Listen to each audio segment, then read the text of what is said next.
พี่น้องเปิดภาพมากกะตอนนี้น้องอยู่สวนเด้อพี่น้อง นี่อยู่สวนหน้าบ้านของน้องกับประตูนมาอยู่จุดนี้เด้อพี่น้องป้ากระพีดกอะไรล้อเบิ่งนี่โอ้เบิ่งแต่พุ่นเด้ดิบ่ฮักเด้อนี่ป้าความดกมันนี่กะมีเวียกแน่น้อยนึงก็เลยมานี่ มาเปิดคลิปอยู่นี่เด้อหาบนน้ำก่อนทันมาทางนี้กะก่อนอื่นหมดกะกราบทักทายสวัสดีแล้วก็สบายดีเด้อพ่อแม่พี่น้องแล้วก็ผู้ใหญ่ใจบุญทุกทานบ่ว่าจะเป็นฝ่ายในและต่างประเทศขอกราบทักทายสวัสดีสบายดีเบิร์ดสุขูสุคนเด้อยินดีต้อนรับซองบองตูนชาแนล ที่มามื้อนี้ก็มีเวียกแน่หน่อยนึงก็คือเวียกแบบน้องคิดว่า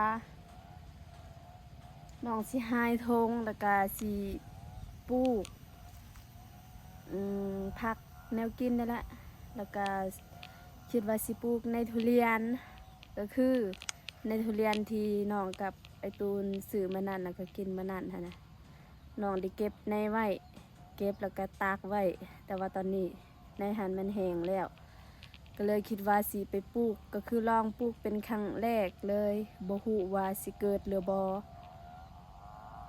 แต่ว่าน้องก็บ่ฮู้ว่าวิธีปลูกแนวใดทุเรียนน่ะนะอันละก็มีผักหอมจีนน้ำน้องสั่งมาแต่เวียงจันทน์พุ่นแหละ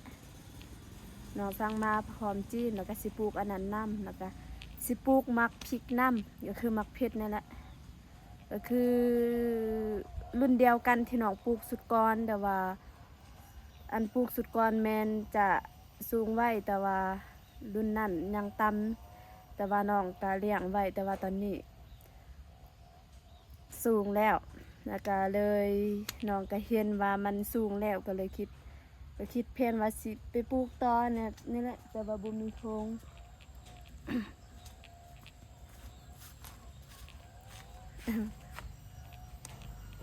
อมยก ครับแบบนี้ พอดีมีนันน้องบุหูซื้อน้องจน ตกใจ มาแบบพอดียินเสียงเลยนี่เดี๋ยวก็คือเครื่องเมนน้องก็เตรียมไว้แล้วพูดเครื่องอยู่รถ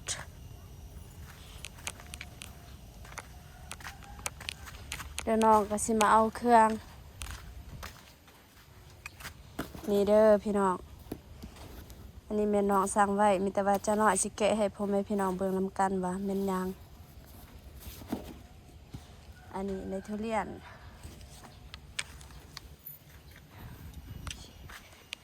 อู้ต้นน่ะบ่เคยมา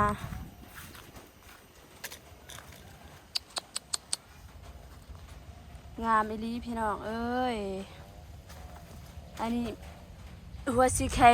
แม่ย่ามาปลูก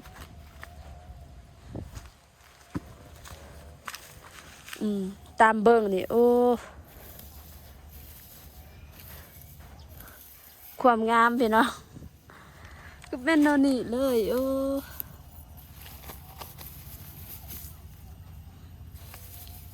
ผู้ใดอยากเก็บกินกะมาขอเก็บได้เด้อบ่ว่าอยู่บ้านนอกหรือว่าไกลนี่นี่โดนเลยได้ที่น้องบ่เคยมาในนี่พี่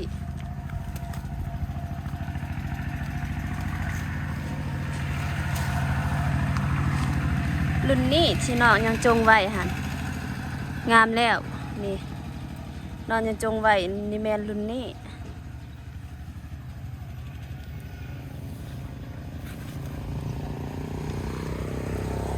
ผักบัวแล้วก็นั่นแม่นผักไอ้คูงามเติบผักนี่น้องก็ เคยมาเอาเก็บเทื่อนึงนั่นแหละตำแจวกินก็แซ่บแต่ว่าตามเบิงผักในแมนถ้าสมมุติช่วงเฮ็ดช่วงที่จะเฮ็ดบ้านของน้องกับไปตูนในแมนผักนี่อาจจะบ่ได้เหลือต้องได้เก็บกินตำแจวหรือบ่หรือว่าใส่แกงอีหยังแต่ว่าตอนนี้ก็จงไว้ก่อนมือเฮ็ดเทือนพุ่นแหละจึงได้เก็บกินนี่เพื่อประหยัดงบไว้เฮาบ่ได้ซื้ออยู่ตลาดมาโอเคพ่อแม่พี่น้องมีแต่ว่าสิไปหายทงก่อนเด้อแล้วก็สิหาปลูกโอเคพ่อแม่พี่น้องกล้องนั่นก็คือนี่ในทงหันน้องสร้างอันนั้นมาไว้สร้างอะไรอย่างเหินทงพอดีตองเบิงกะน้องบ่มีแบบบอนสีเฮ็ดนานพักบ่หรือว่านานซ้อนบ่มีน้องก็เลยหาซื้อทงมาแต่เวียงจันทน์นี่นี่นี่ใส่ได้โดนนานตามที่เห็นทางเขาเจ้าเขารีวิวก็คือถุงใหญ่แบบประหยัดพื้นที่นี่แหละน้องก็เลยได้สร้างมารวมทั้งหมดในเมนแสนป้ายก็คือ1,89,000มันมีอยู่20ถุง1,89,000ถุงก็ใหญ่เติบเด้ยาวอีกแต่ว่าน้องสิใส่ดินมีแต่สำนี้แล้วก็สิพับไว้ใหญ่นี่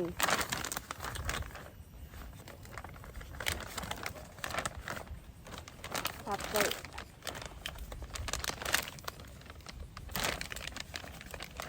เพราะว่าใส่เต็มมันหนักเกมมีแต่ว่าสิขุดดิน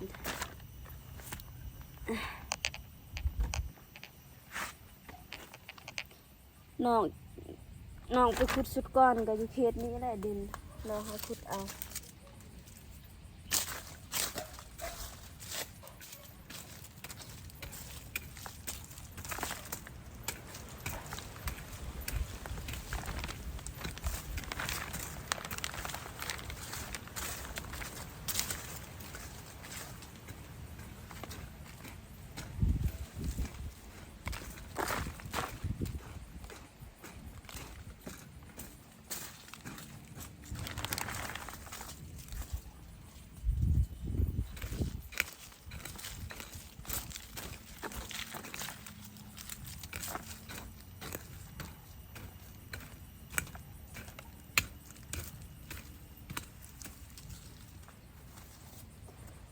อันนี้แม่นสิปลูกมักเพชร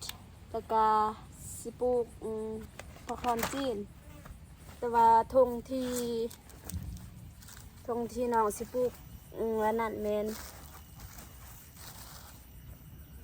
นี่ทงที่น้องสิปลูกทุเรียนแม่นทงนี่น้องจะใส่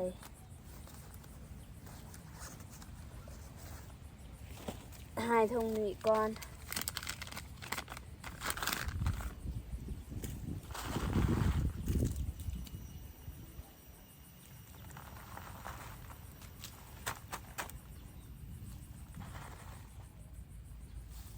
แล้วก็เห็นอยู่นี่ FC คอมเมนต์ให้ปลูกในทุเรียนหลังจากปลูกในทุเรียนแล้ว3 ปีแมนได้เก็บมากแล้วคือน้องเห็นคอมเมนต์นั้นรู้สึกโอ้ตั้งจากปลูกอีดีเลยเพราะว่ามันไวตอนที่เก็บกินมากไว แต่ว่าน้องก็ดีที่ถึงว่าสิปลูกหลายปีแต่ว่าน้องจะคิดสิปลูกดูถ้าสมมุติเขาปลูกหลายปีจึงมากแต่ว่าน้องก็ตั้งใจสิปลูกอยู่แล้วเพราะว่าน้องมักกินทุเรียนหมอนทองนี่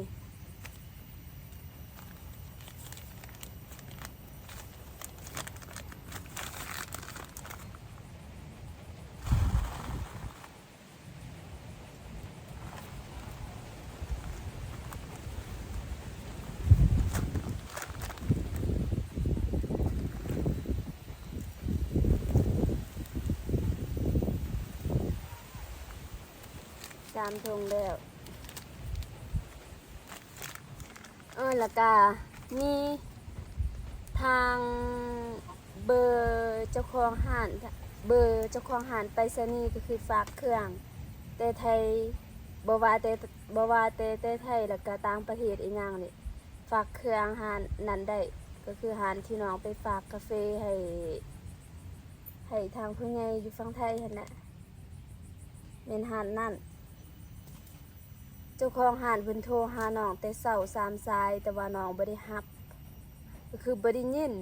โทรมาแล้วก็พอดีวังยานี่แม่นน้องโทรกลับแล้วก็น้องก็ถามว่าแม่นเบอร์ผู้ใดเพิ่นก็ตอบว่าอันนี้แม่นเบอร์เจ้าของห้านไปรษณีย์เด้อแล้วก็ทางเอื้อยเพิ่นก็ถามว่าเจ้าแม่นซื้อบ้องบ่น้องก็ตอบว่าแม่นเพิ่นก็ว่าเครื่องมาฮอดแล้วเด้อเครื่องมาแต่ฝั่งไทยน้องจนงงแต่ว่าอันนี้ก็สิว่าอยู่นี่เลยถ้าว่าผู้ใดได้ฝากเครื่องให้น้องแม่นคอมเมนต์ในนี้ได้เด้อแล้วก็แชทหาหรือว่าโทรลมใน Messenger ของน้องได้ว่าอันนี้ได้ฝากเครื่องเด้อเพราะว่าน้องบ่ได้จื้อว่าผู้ใดได้ฝากเครื่องแล้วก็น้องก็ถามอยู่ว่าน้องก็ถามจนตกใจเพราะว่าน้องก็บ่เห็นใบที่ฝากเครื่องมาให้น้องหั่นแต่ว่าทางเอ้ยเฟิร์นก็บอกว่าบ่ฮู้คือกันเด้มันมีผู้ใหญ่ฝั่งไทยเพิ่นฝากเครื่องมาเพิ่นก็บอกให้น้องไปเอามื้อนี้แต่น้องก็ตอบว่ามื้อนี้ผู้เดียวน้องอยู่บ่กล้าออกไปใส่แบบบ่กล้าออกไปไกลผู้เดียวนะเพราะว่าน้องลิตาเพิ่นก็คาแน่ก็คือค่าเบิ่งน้องแต่ว่าเดี๋ยวมื้ออื่นเด้อสิลงมื้ออื่นมีไอตูนมาไอตูนเพิ่นก็เอาเครื่องเป็นในงานน้องบ่เป็นปานใดถ้าว่าหับเครื่องในอนุสิทธิ์นี่ง่ายแล้วแต่ว่าหับเครื่องแบบไปรษณีย์นี่น้องบ่ทันฮู้ปานใดเพิ่นก็ว่าโอเค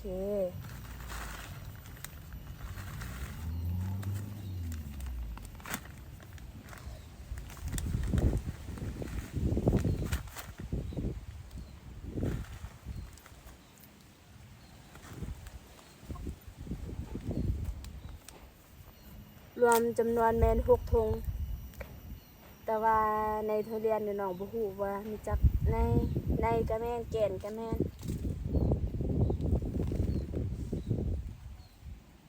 เรียบร้อยเดี๋ยวเราจะมาใส่ถุงใหญ่ตื่มใหญ่ดีถุง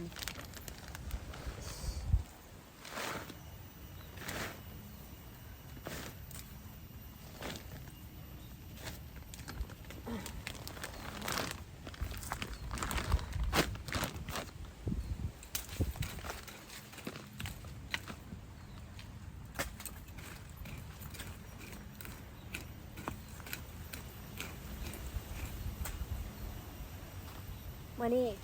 ทางไอตูนเพิ่นไปสวรรค์เด้อพี่น้อง น้องว่าสิไปนำแต่ว่าไอเพิ่นบ่ให้ไปเพิ่นบอกให้อยู่เฮือนนี่แหละอยู่บ้าน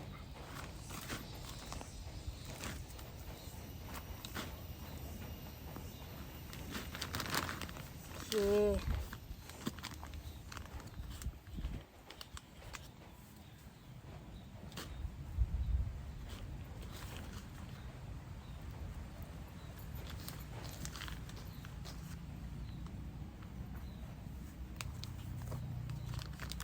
นะ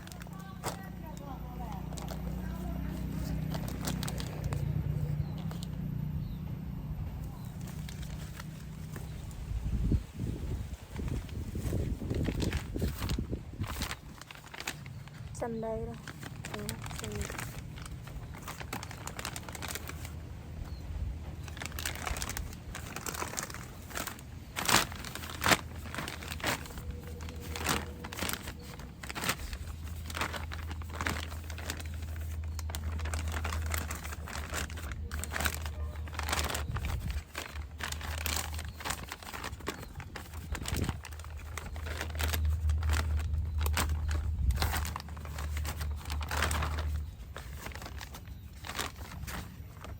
เดี๋ยวเราจะมาขุดก่อน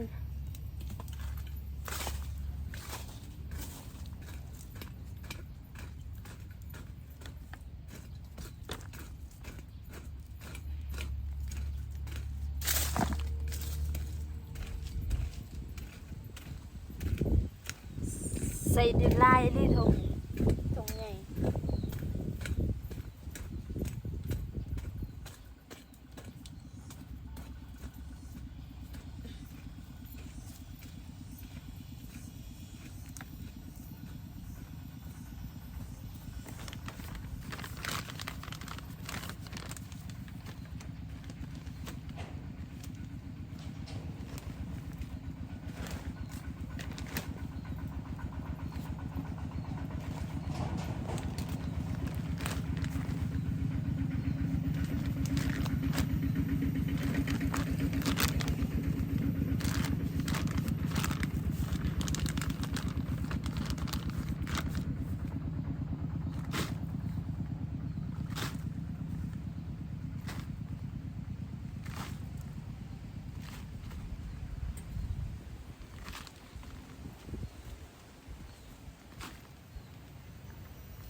คันเนาะ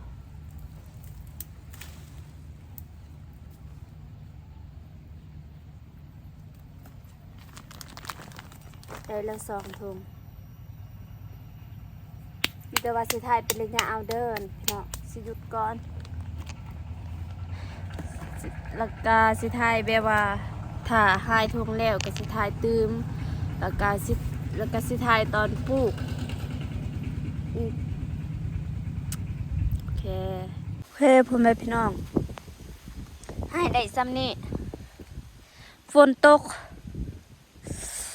เบิ่งนี่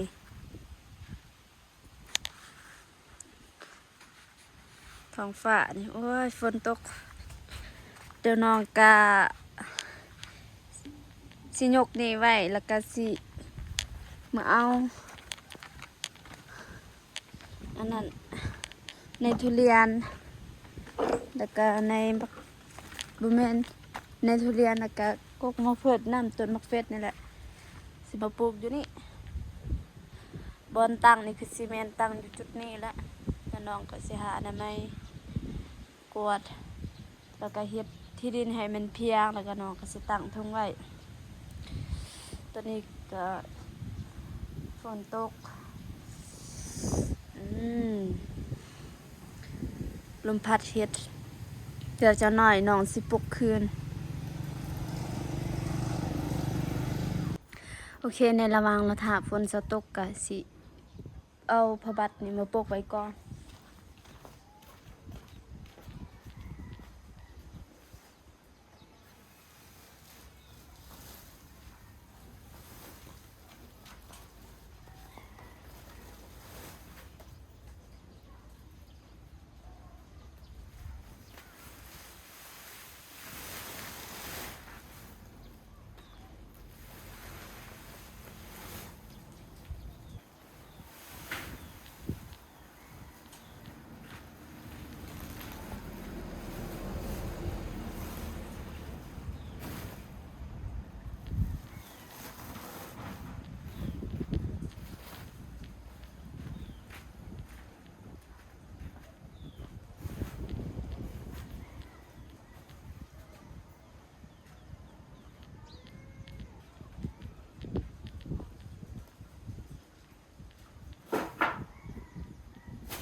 โอ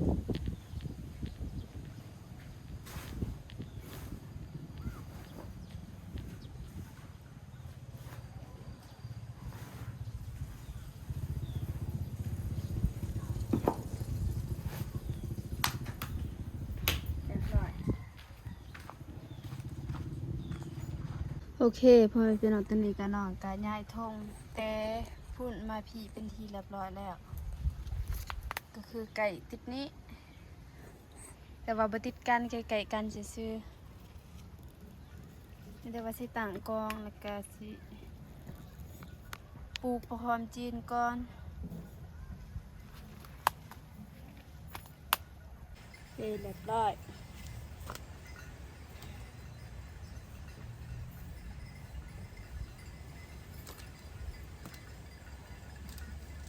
อันนี้ที่น้องสั่งมา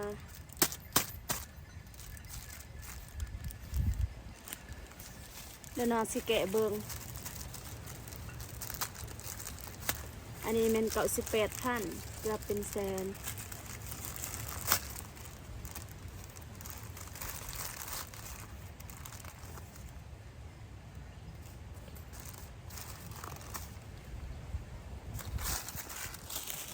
นี่พี่น้อง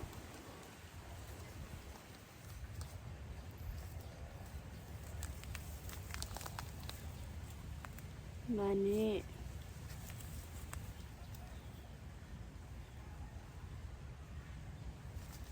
อันนี้ก็คือในพักทองก็คือในพักทองมันมาเตประเทศอีหยังเนาะน้องลืมแหละแต่ว่าน้องได้ถามท่านเจ้าของน้องถามว่ามีในพักทองบอเบว่าเป็นมันเวลามีนี่น้องก็เลยสั่งมา อันนี้ในแมนในพักทองจีนเด้อเพราะว่าคือในพร้อมจีนนี่ก็สะดวกการใส่แกงบ่หรือว่าใส่ลาบแม่นคักแต่ว่าพวกน้องนี่ส่วนใหญ่กินแม่นแกงบ่หรือว่าแจ่วก็ต้องได้ใส่ใบอันนี้เพื่อให้มันครบถึงว่า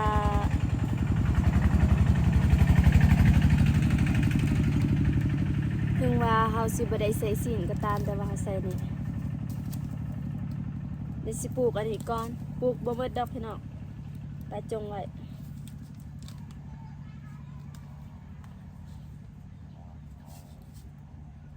บ่ฮู้ว่าสิเกิดหรือบ่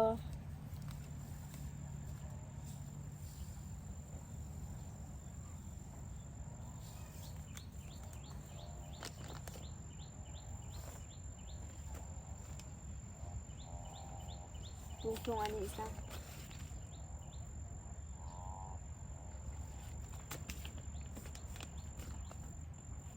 บ่เคยปลูกกันเด็ดเป็นแบบนี้เลย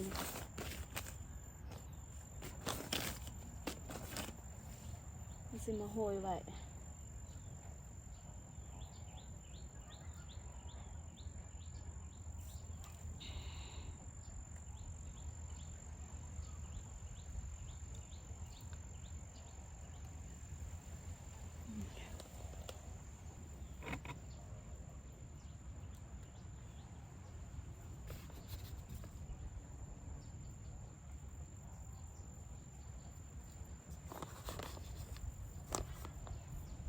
เรียบร้อย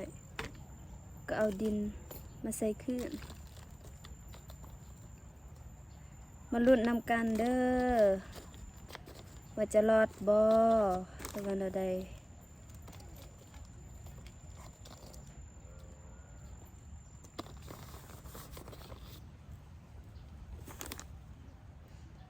น้องย่านแต่ว่าสัตว์สิ่งนี่แหละ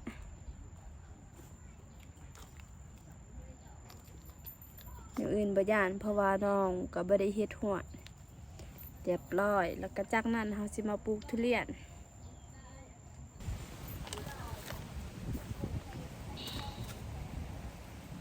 แห้งแล้วนอนได้ตากไว้บ่ฮู้ปลูกแนวใดคือสิแม่นนอนนี่เลย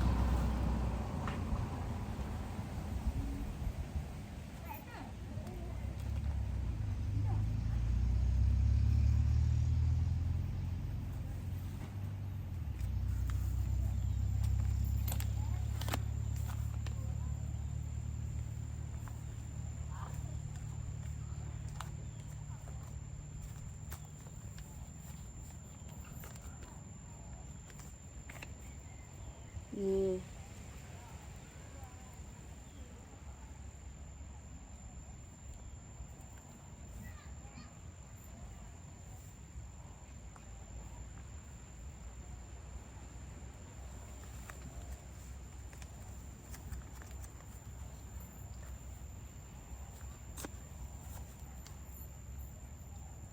อันนี้แม่นทุเรียนที่กินสุดก้อน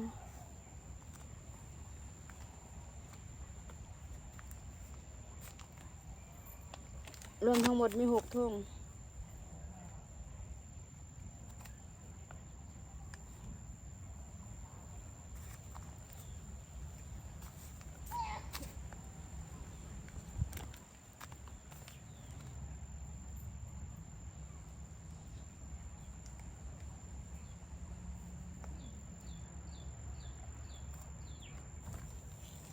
เรียบร้อย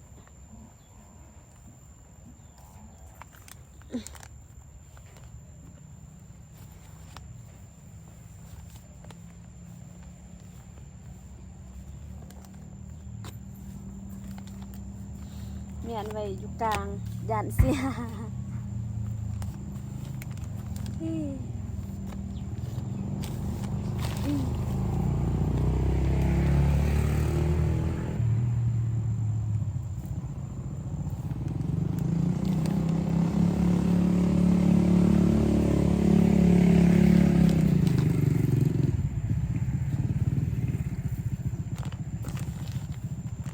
อย่าง1 2 3 4 5อย่าง5ธงนี่คิดว่าสิปลูกมะเขือ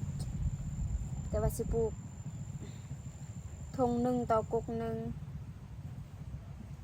มะเขือยังเหลืออีกสิปลูก2นี่ได้อยู่บ่นี่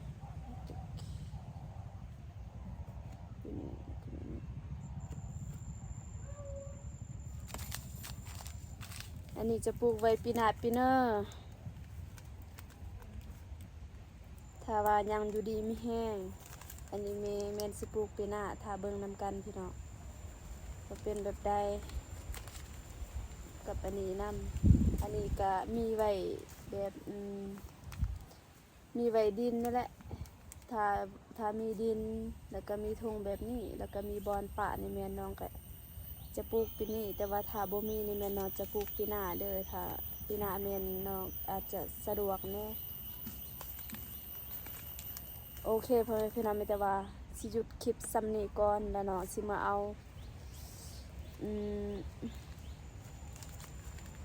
มักพริก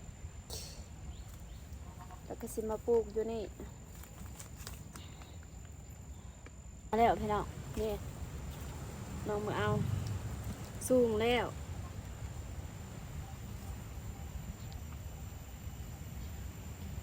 แต่ว่ายังบ่หมดมีแต่ว่าบ่หมดกะถ้าเมื่อใดไปสวนกะสิไปปลูกที่สวนถ้าว่าบ่ได้ไปกะปลูกอยู่นี่แหละ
นั่นนี่กกมันหักแล้ว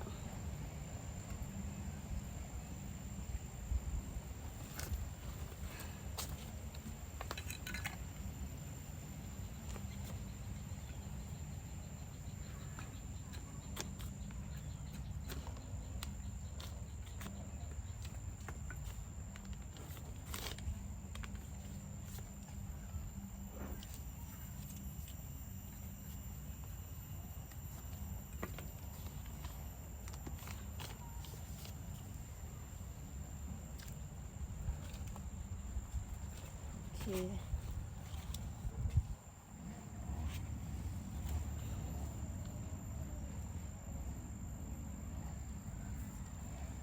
ประมาณนี้เด้อ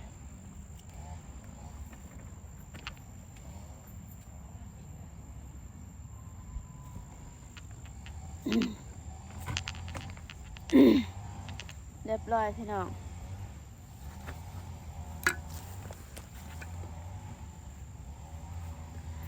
ปลูก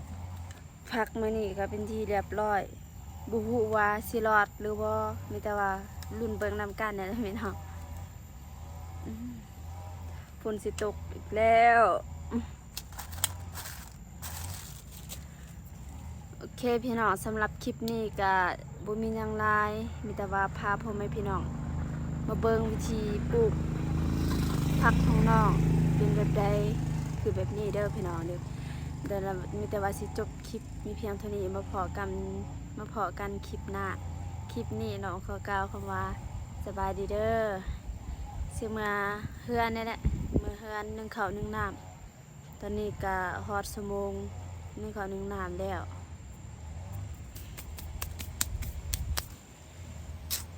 บาย